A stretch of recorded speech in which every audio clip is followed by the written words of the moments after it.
मंदिर पर पहुंचे हैं और यहाँ श्री श्री 108 श्री श्री गीता अनुरागी जी का ये साधना स्थल भी है। थोड़ा सा यहाँ पे दिखाइए। उनके माता श्री और उनके राम मिलन एवं गंगाबाई के द्वारा निर्माण कराया गया था।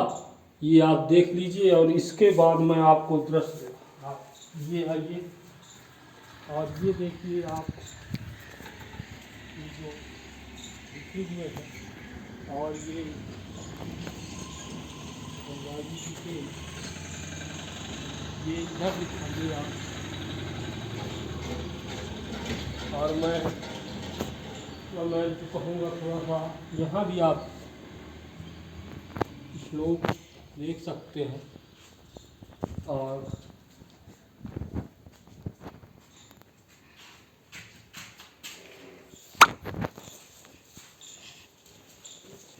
अब हम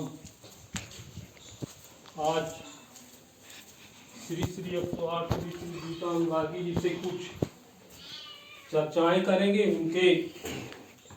तो सर्वप्रथम मैं आपसे ये जानना चाहूँगा, श्री श्री 108 श्री श्री गीता अनुरागी जी हमारे बीच आज उपस्थित है, तो आप ये बताइए कि आपने सर्वप्रथम अध्यात्म की ओर आपका रुझान कैसे हुआ? अध्यात्म की ओर एक रुझान तो स्वाभाविक होता है।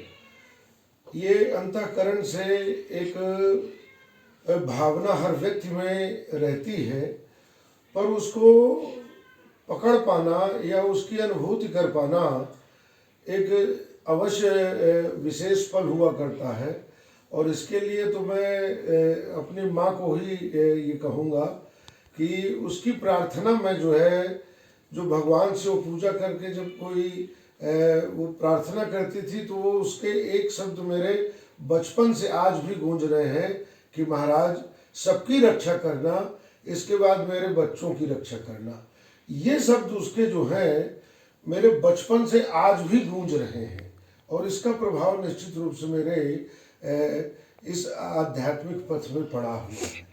फिर भी गीता जैसे ग्रंथों को अक्सर में हम लोग सुनने में आया है और जहाँ ऐसा भ्रम की स्थिति बनी हुई है कि गीता को मतलब मरने के टाइम जब आदमी बिल्कुल मरस्थल स्थिति में होता है तब गीता सुनाया जाता है। लेकिन आपको ये कैसे वो आया कि गीता को अगर पहले सुनाया जाए, पहले बताया जाए, जब जहाँ जरूरत है, उसको आपने कैसे समाज में इसको प्रकाशित किया?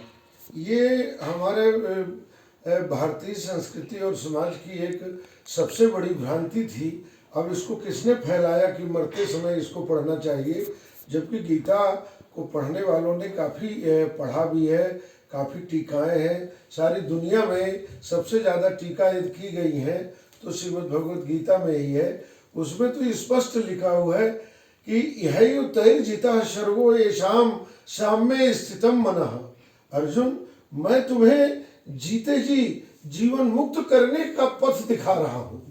अब जीते जी जिसको देखना चाहिए, समझना चाहिए, अनुभूत करना चाहिए, उसको लोगों ने मरने तक लेके वहाँ टिका दिया।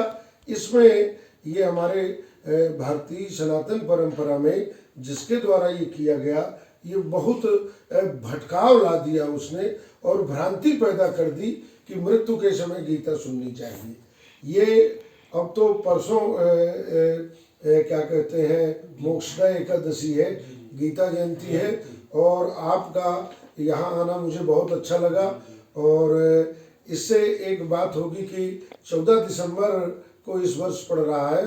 वैसे ये मार्गशीर्ष शुक्ल पक्ष में मोक्षदा एकादशी के दिन ही गीता जयंती मनाई जाती है। और सबसे बड़ी बात यह है कि ये एक सनातन और पवित्र वाणी है। इससे अच्छी सनातन और पवित्र वाणी जो कि हम जिसे अपना ईश्वर मानते हैं, उसी के मुख से वो यूं ही एक भटके हुए या मोहित अपने मित्र के लिए निकल पड़ी है ये वाणी। तो इससे हमारी आने वाली पीढ़ी तो भटक रही है, उसको जुड़ना चाहिए। तो निरंतर आप गीता आप बांटते भी हैं और लगातार गीता यहाँ देखा भी जा रहा है। इधर थोड़ा सा दिखाएं, ये देखिए आप, ये गीता है आप अनेक बहुत रखे हैं और लगभग अभी तक आप कितने गीता लगभग वितरित कर चुके होंगे, इनका कोई मतलब हाँ है कुछ लगभग? आंकड़ा तो है, करीब मैं 41,000 तक पहले रिकॉर्ड रखता था जी जी कि इसका रिकॉर्ड रखूंगा, और इसके रिकॉर्ड को विधिवत रजिस्टर मेंटेन किया करता था। जी जी फिर अचानक जो है जी जी। मेरे दिमाग में ये बात आई कि ये आखिर रिकॉर्ड किसी को दिखाना थोड़ी है। नहीं, है ना? ये बात मेरा भी पूछने का उद्देश्य हाँ, यही है कि ठीक एक है। आंकड़ा जैसे हाँ, आप यहाँ तो देखा है, ये 41,000 तक तो मुझे जानकारी है, और ये 41,000 लगभग 2013-14 तक में हो चुके थे। अब ये 7-8 साल हाँ। और अधिक बीत गए। और अब गति भी बहुत ज्यादा, उस हाँ, समय तेज है। विस्तार भी बहुत हुआ है। विस्तार बहुत हुआ है, लोगों ने पसंद किया, और मैं खासकर युवाओं और छात्रों को बांटकर अपने आप को बहुत अच्छा मानता हूँ। तो आपने धर्म का जो एक तरह से बहुत जबरदस्त प्रचार कर रहे हैं, जबकि देखा जा रहा है इस समय पर कि लोग वास्तव में भटकाव की स्थिति निर्मित कर दिए हैं, और ये बताकर खासकर कि गीता को बिल्कुल मरणासन अवस्था में ही गीता सुना जाए, जबकि वास्तव में ऐसा नहीं है। नहीं। ये श्री श्री गीता अनुरागी जी के द्वारा बताया गया। तो यही है कि ये गीता को तो जब से या हिंदी पढ़ते बनने लग जाए या संस्कृत पढ़ने लग जाए, तब से इसको पढ़े। गीता में वो इस धरती की सबसे बड़ी आध्यात्मिक शक्ति श्रीमद् भगवद गीता के श्लोकों में और उसकी जो हिंदी अनुवाद है उसमें है, जिसका पता अभी तक वैज्ञानिकों ने भी नहीं लगा पाया। उसका पता ऋषियों ने बहुत पहले लगा लिया था, और वही बात जो है भगवान कृष्ण ने जो है अर्जुन के माध्यम से ये पूरे सृष्टि के कल्याण के लिए उन्होंने ये बात कही थी। इसमें क्या है कि वो आध्यात्मिक शक्ति बनी हुई है कि जिसके पढ़ने मात्र से हमारे अंदर की जो इंद्रिय हैं, उनके विषय हैं, वो अपने आप व्यवस्थित पहले से हैं। जब हम माँ के गर्भ में आते हैं तो हमारे इंद्रिय, उनके विषय, उनकी संवेदनाएं, वो सब व्यवस्थित रहती हैं। इस संसार में आने के बाद कुछ प्रकृति के गुणों के कारण वो अव्यवस्थित होती है, लेकिन इसकी जो उपदेश हैं, जो गीता के सूत्र हैं, उनको फिर से व्यवस्थित कर देने की सामर्थ्य इस गीता के सूत्र में भरे पड़े हैं। और जब ये व्यवस्थित हो जाते हैं तो फिर वही व्यक्ति जो है मानव नहीं, महामानवता की ओर बढ़ता है। उसमें देवत्व के गुण अपने आप आते हैं, और देवत्व के गुणों के साथ साथ जब वो बढ़ता है तो उसमें ईश्वरत्व के गुण भी उसी मनुष्य में दिखने लगते हैं। और गीता में तो भगवान ने एक बात बहुत अच्छी कही है कि देखो अर्जुन, मैं जब भी इस धरती में आता हूँ तो मनुष्य के रूप में ही आता हूँ। तो मनुष्य के रूप में आते हैं तो मेरा हमेशा प्रश्न हर गीता के सत्संग में रहता है कि जब भगवान ने ये कहा है कि मैं मनुष्य के रूप में आता हूँ, तो आखिर मनुष्य तो हम भी हैं।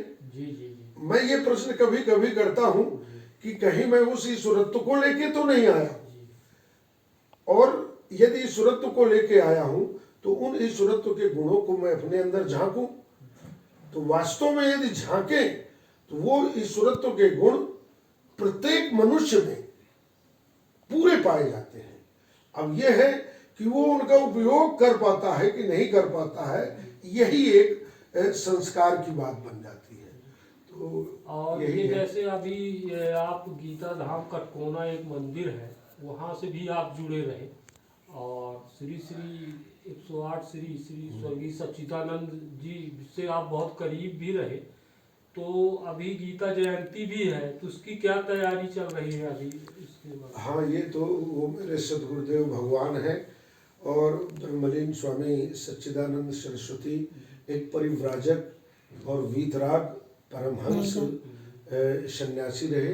ये उनका एक स्केच किया हुआ फोटो है। ये गुजरात में एक कलाकार है, और हमारा एक कलाकार संगीत में एक नरेंद्र गर्ग था, उसके साथ ये एक बालक रहता है, वो भी संगीत प्रेमी है, और वो स्केचिंग भी करता है, पेंसिल से बना हुआ एक चित्र है। स्वामी सच्चिदानंद सरस्वती जी तो वो सदगुरुदेव भगवान है मेरे, उनको मैं हर पल जब भी स्मरण में आते हैं नमन करता हूँ। और उन्हीं की देन है, एक तो मेरी माँ का आशीर्वाद और स्वामी जी का जो सानिध्य है, और गीता के प्रत्येक श्लोकों पर इतना विश्लेषण उन्होंने किया जब मुझमें वो पात्रता नहीं थी, लेकिन पता नहीं उनका क्या विश्वास था कि वो मुझ पर विश्वास करके, मैं सुनता था कि नहीं सुन पाता था, पर वो मुझे सुनाते रहते थे। और एक ऐसी स्थिति आई कि मेरे मन के अंदर एक जिज्ञासा बनी और मैं उनकी बातों को सुनने लगा। और सुनते सुनते ये हो गया कि श्रीमद् भगवद गीता के पूरे श्लोक जो है कंठस्थ हो गए और उस पर जो है चर्चा भी होने लग गई।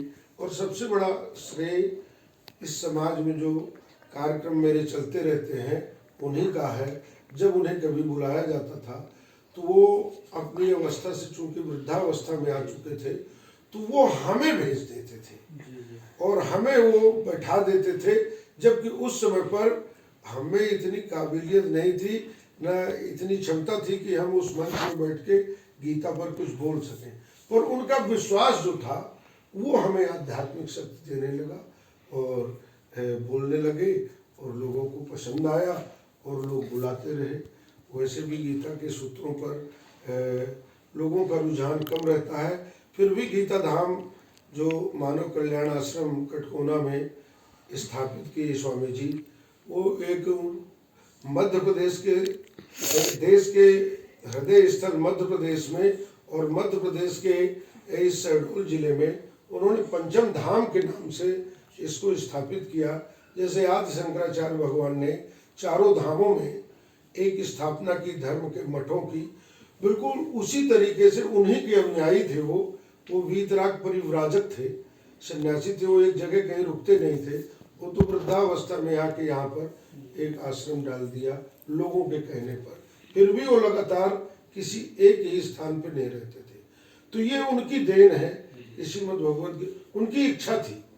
वो कहते थे कि हर घर में गीता पढ़ी जाए और घर का हर सदस्य गीता पढ़े, और जिस घर में ऐसा होगा उसके घर में आध्यात्मिक शक्ति और आध्यात्मिक संस्कार ये दोनों प्रभावी होंगे। और इनके प्रभावी होने से उनके अंदर मानवीय गुण जगेंगे और नैतिक मूल्यों का जो प्रभाव उनके जीवन में पड़ेगा वो उनकी जीवन शैली का निर्माण करेगा।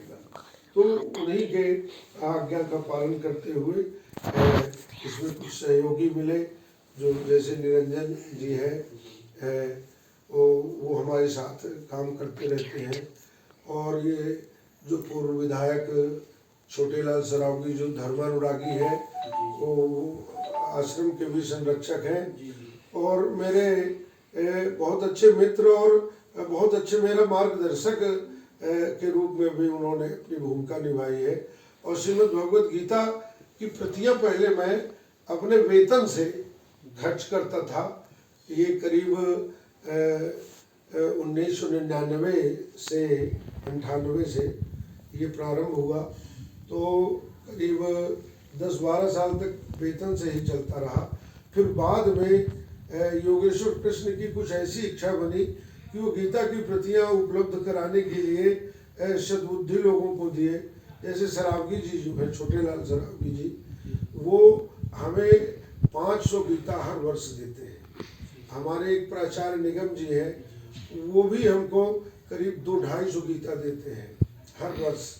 और एक ये जो है अग्रवाल बुक डिपो, ये जो बुढ़ार में है, अग्रसेन बुक डिपो के नाम से, वो मनीष अग्रवाल जो है वो भी हमें करीब 200-300 गीता प्रति वर्ष देता है।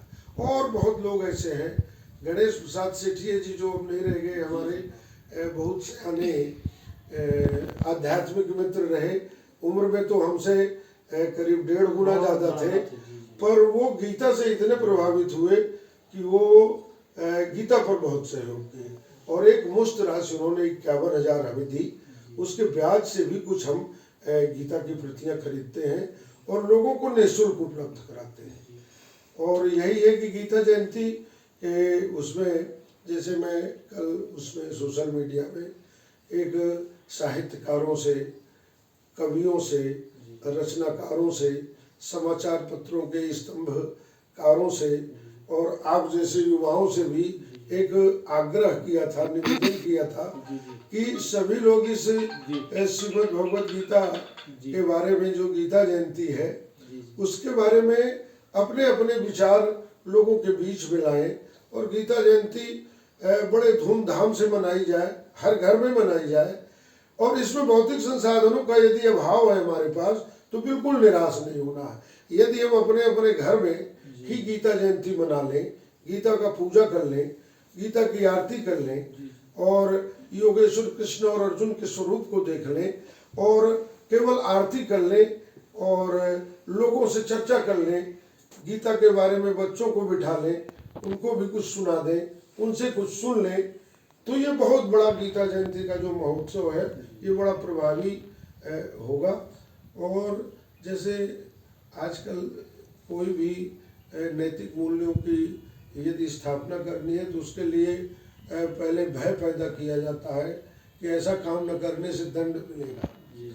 संवैधानिक दंड भी है, सामाजिक दंड भी है, लेकिन श्रीमद् भगवद गीता के जो सूत्र हैं ये ऐसी शक्ति प्रदान करते हैं कि बिना दंड के प्रावधान कि वो अंदर इतनी जागृति पैदा कर देते हैं, इतनी नैतिकता पैदा कर देते हैं वो सूत्र कि व्यक्ति अपने आप सत्कर्म की ओर, सद्विचारों की ओर, मानव कल्याण पथ की ओर वो आगे बढ़ने लगता है। इसलिए एक सूत्र जो है कि हर हाथ में गीता, हर मन में गीता, हर घर में गीता, हर जन में गीता। एक सोशल मीडिया में छोटा सा ग्रुप बना हुआ है, उसके माध्यम से लोगों तक पहुंचने का प्रयत्न करता रहता हूं। और आज आप भी आकर के इसके बारे में कि 14 दिसंबर ये जो मोक्षदा एकादशी के दिन है, ये एक और अच्छा काम है जिससे लोग जानेंगे। आपके चैनल के माध्यम से, आपके सोशल मीडिया के माध्यम से बहुत लोगों तक पहुंचेगी, ये बहुत अच्छी बात है। ये हम आज श्री श्री 108 श्री श्री गीता अनुरागी जी से रूबरू हो रहे थे और फिर कोई नई हस्ती के साथ हम आपको मिलवाएंगे।